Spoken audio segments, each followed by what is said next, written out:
Do students with disabilities belong to their school community?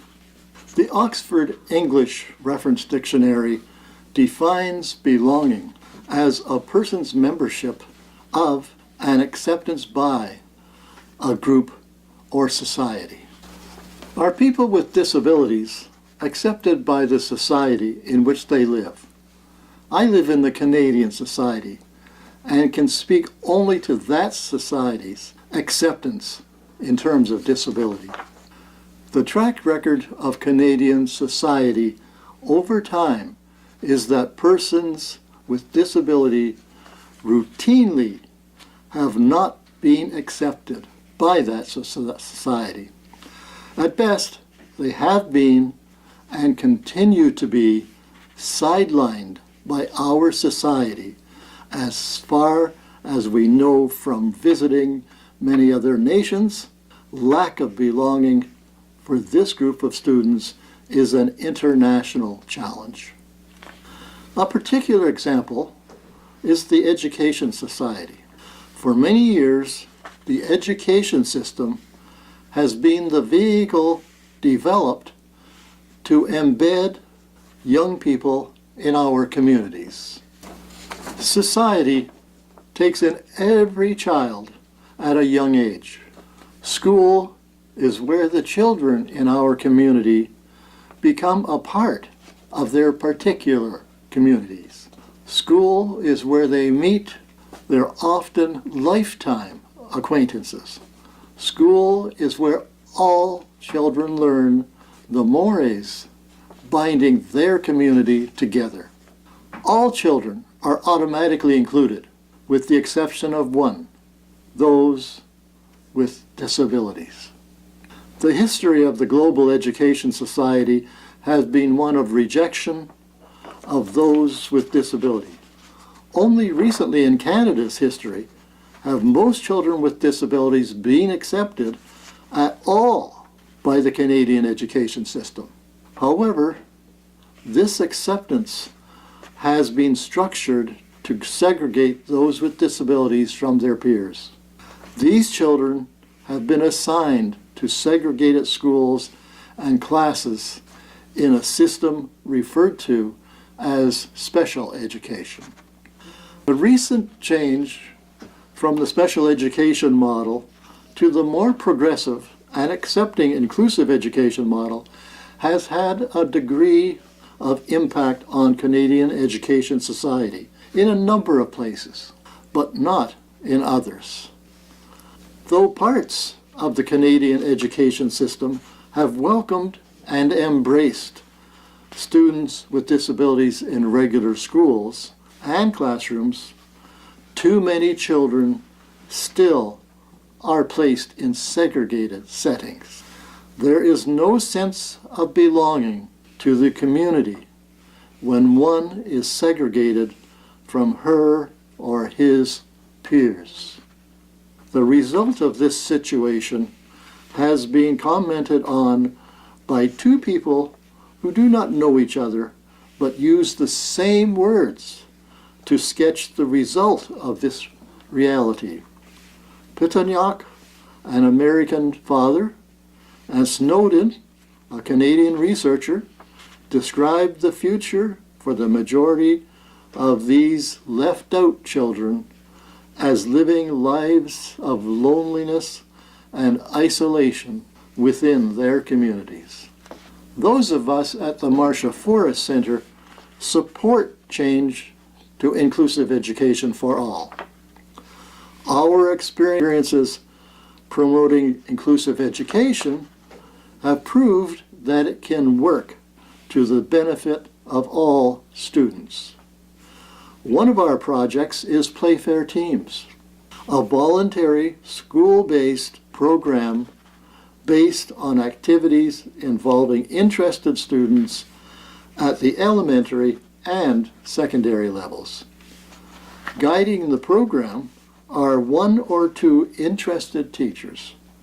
Our experience is that the teacher guides should not be limited to special education teachers, as many fall back on a special education approach without realizing it. The results of Playfair teams are interesting when one thinks about belonging in one's community, just as are other students. The following are stories from two persons with disabilities who participated in the Playfair Teams project. The stories are in their own words. Both Andreas and Jen were young people diagnosed with disability. Andreas was labeled as having Down syndrome. Jen was diagnosed as having intellectual concerns. The thoughts in their stories are in their own words, though Andreas asked a friend to help him with phrasing.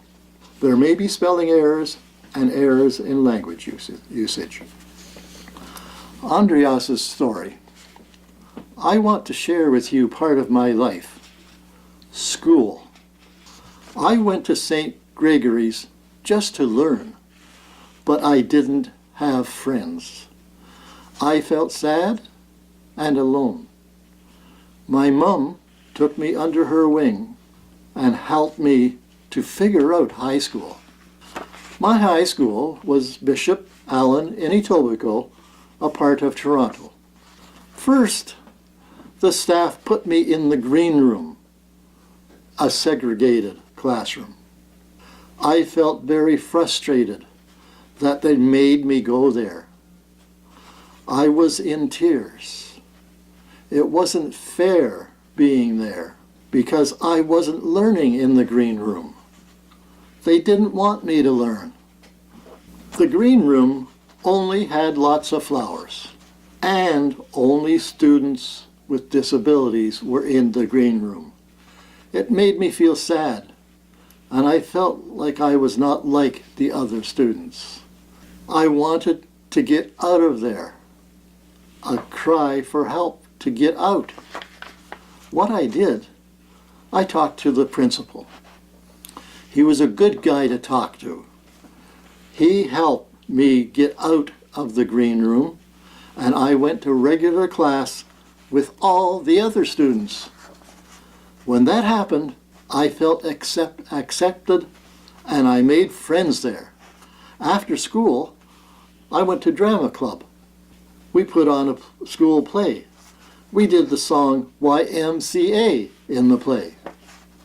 I got involved with acting. My passion is acting.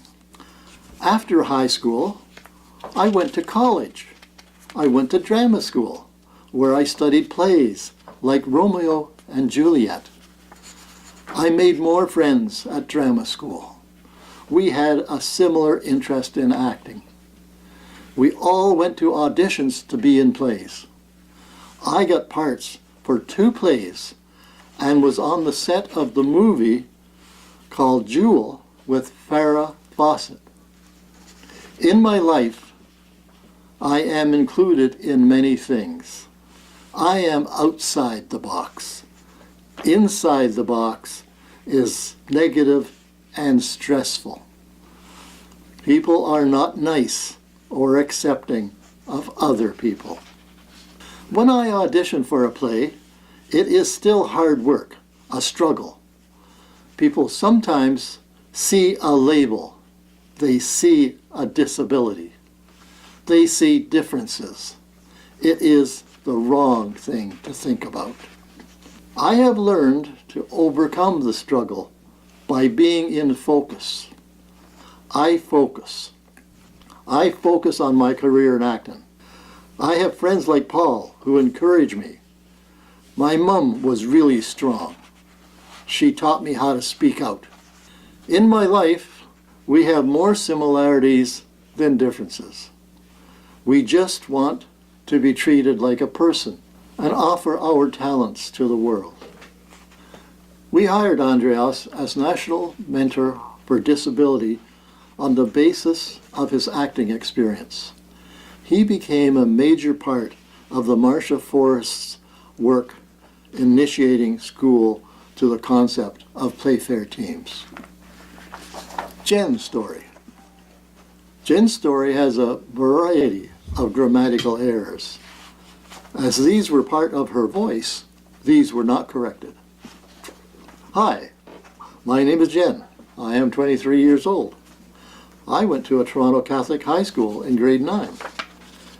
In grade 10, I was introduced to Playfair teams and what it was all about. Before I got involved with Playfair teams, I felt alone like an outsider. I used my music to get me through the days. I felt like an outsider looking at all the kids in school. I felt the kids looked at me like I was different and would not include me in anything or talk to me. One day, a very special teacher asked me if I would like to join Playfair teams. She told me it took part in the mornings and after school.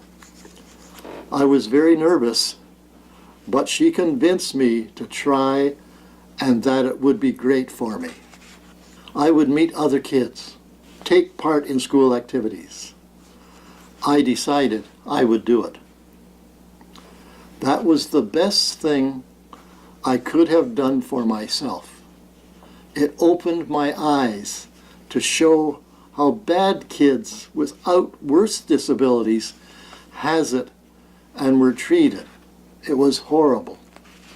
After joining Playfair teams, I found myself with friends that did not label me with a disability. They oversaw it and know me as a normal kid. What a feeling. I still have kept some of these friends till today. It gave me the confidence to join some sports team and other clubs in school. I even went so far as raising money and took part in a walkathon. I was even invited to Ryerson University to speak about Playfair teams, hosted by the Marcia Forrest Center. People come from all around the world to be introduced to the program. It opened my eyes a lot more. How important Playfair teams is.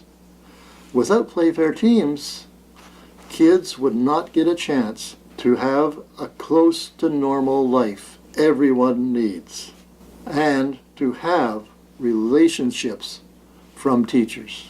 On down to the other kids without disabilities, that is very important to all kids. It is obvious from Andreas's and Jen's stories that they gained a great deal from their Playfair team's experiences. They no longer were lonely in their school communities. They were accepted by their non-disabled peers and no longer social outcasts. They no longer live lives of loneliness and isolation amongst their peers. It is important that school has two aspects. One is academic study, and the other is the social aspect of building community. Teachers tend to believe that students are in their classrooms to learn reading and writing and arithmetic. The students believe that school provides opportunity for all students to get to know each other and have friends.